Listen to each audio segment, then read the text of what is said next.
जीवन में आप लोगों को ऐसे अनुभव से गुजरना पड़ा है, इतनी छोटी आयु में, वो भी दूर, अकेले।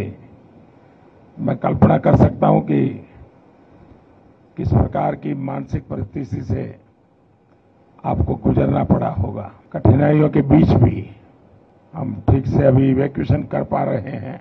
हम लोग तो उम्मीद भी छोड़ दिए थे कि वापस इंडिया जा पाएंगे, क्योंकि 2 मार्च की हम लोग की फ्लाइट थी जो कि कैंसिल हो गई थी। जब इंडियन एम्बेसी और गवर्नमेंट वर्क किए तो हम लोग को एक नया उम्मीद मिला कि वापस इंडिया जा पाएंगे। All thanks to Indian government. I don't think कि विदाउट इंडियन गवर्नमेंट हेल्प हम इंडिया वापस सेफली आ पाते। हमारी इंडियन गवर्नमेंट ने बहुत अच्छी सुविधाएं दी। हमारे लिए फ्लाइट्स अवेलेबल थे, हमें एयरपोर्ट जाने का एकदम आराम से सुविधाएं मिली, खाने पीने कोई दिक्कत नहीं हुआ। बहुत अच्छे से हमारे बाकी सारे स्टूडेंट जो फंसे हुए थे वो कल भी लैंड कर गए हैं, कुछ आज लैंड कर गए हैं।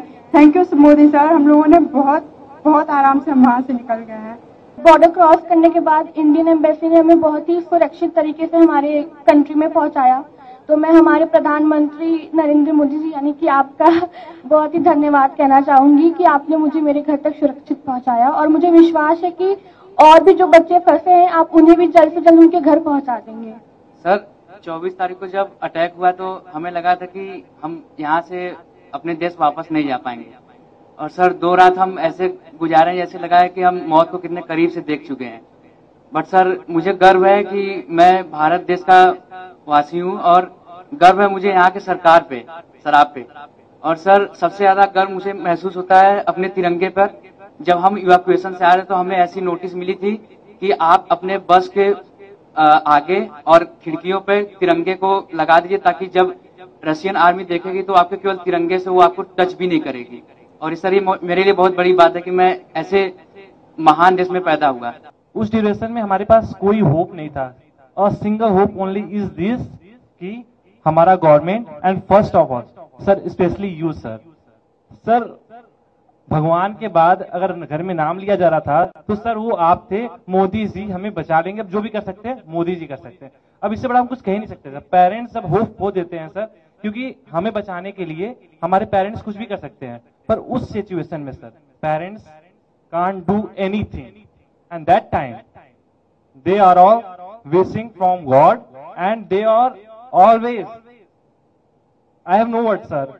घर में 100 बार नाम सिर्फ आपका लिया जाता था कि मोदी जी कुछ कर लेंगे, वो ही कुछ कर सकते हैं, अब कोई कुछ नहीं कर सकता। First of all I would like to say that पहली बार हमने इंडियन झंडे की ताकत देखी। हम जब बस पे जाते थे तो करीब 25 चेक पोस्ट हमें मिली जहां पे हमारी चेकिंग हुई, आर्मी अंदर आई, बट उन्होंने छोड़ दिया हमें, मतलब हमारे फ्लैग को देख के छोड़ दिया। इवन जो अदर कंट्रीज के बच्चे थे, नाइजीरियन, मोरक्कन, वो सब हमारे झंडे को यूज करके वो लोग वहां से बॉर्डर क्रॉस कर रहे थे। तो sir thank you so much for evacuating us, thank you so much sir. मेरी दादी ने मुझे ये बोला था कि क्योंकि मेरे फादर आर्मी में है, तो उन्होंने बोला था कि तुम्हारे पिताजी ने तो ये वॉर नहीं देखा जो तुम फेस करके आ रही हो, लेकिन उन्होंने ये कहा कि मोदी सरकार जी पे पूरा भरोसा है कि अगर कोई नहीं तो वो तो आपको जरूर ही निकाल देंगे। जब अटैक हुआ था 24 को, तो 25 को हम सारे राशन की लाइन में लगे। हमें लगा कि 1 हफ्ते लग जाएंगे हमें इवैक्यूएशन के लिए, लेकिन हमें 26 को ही मैसेज आ गया कि आज आपका इवैक्यूएशन है। हम बॉर्डर पहुंचे, फिर वहां से हम रोमानियन बॉर्डर को क्रॉस किया, और फिर वहां से इंडियन एम्बेसी ने हमारा बहुत साथ दिया। हमें तुरंत इवैक्यूएट किया गया, फ्री फ्लाइट्स, फ्री एवरीथिंग। मेरे पास तो इंडियन करेंसी भी नहीं थी लाने के लिए कुछ। तो हम लोग सो ही नहीं पा रहे थे कि अटैक हो गया, अब हम लोग के साथ भी कुछ भी हो सकता है। और जब हम लोग स्टडी के लिए गए थे उसके जस्ट 1 हफ्ते बाद मेरे पिताजी का देहांत हो गया। तो उसके बाद मेरी मम्मी इतना ज्यादा पैनिक होती थी हमेशा कि तुम कब आओगी, कैसे आओगी, अब मैं कुछ कर भी पाऊंगी कि नहीं कर पाऊंगी। तो उनके पैनिक होने से मैं भी पैनिक हो जाती थी। तो जैसे ही उनको पता चला कि सरकार ने इतना इंतजाम किया है, आ जाऊंगी, जैसे ही उन्होंने मुझे देखा, आपको इतनी दुआएं दी हैं, इतनी दुआएं दी हैं कि आप हमेशा खुश रहे, आप हमेशा जिए। उसके बाद हम लोग को जरा सी भी दिक्कत कहीं भी महसूस नहीं हुई। हमारा इंडिया इतना अच्छा है कि हमारे फ्लैग के जरिए दूसरे नेशंस के लोग निकल रहे हैं। तो thank you so much sir, thank you so much. हमारा देश मजबूत हो, इन सारी समस्याओं का समाधान उसी में है।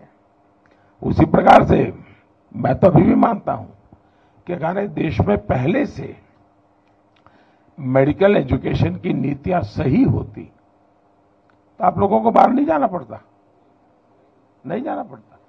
कौन माँ बाप चाहते कि इस छोटी उम्र में अकेले भेज दे, कोई माँ बाप नहीं चाहता।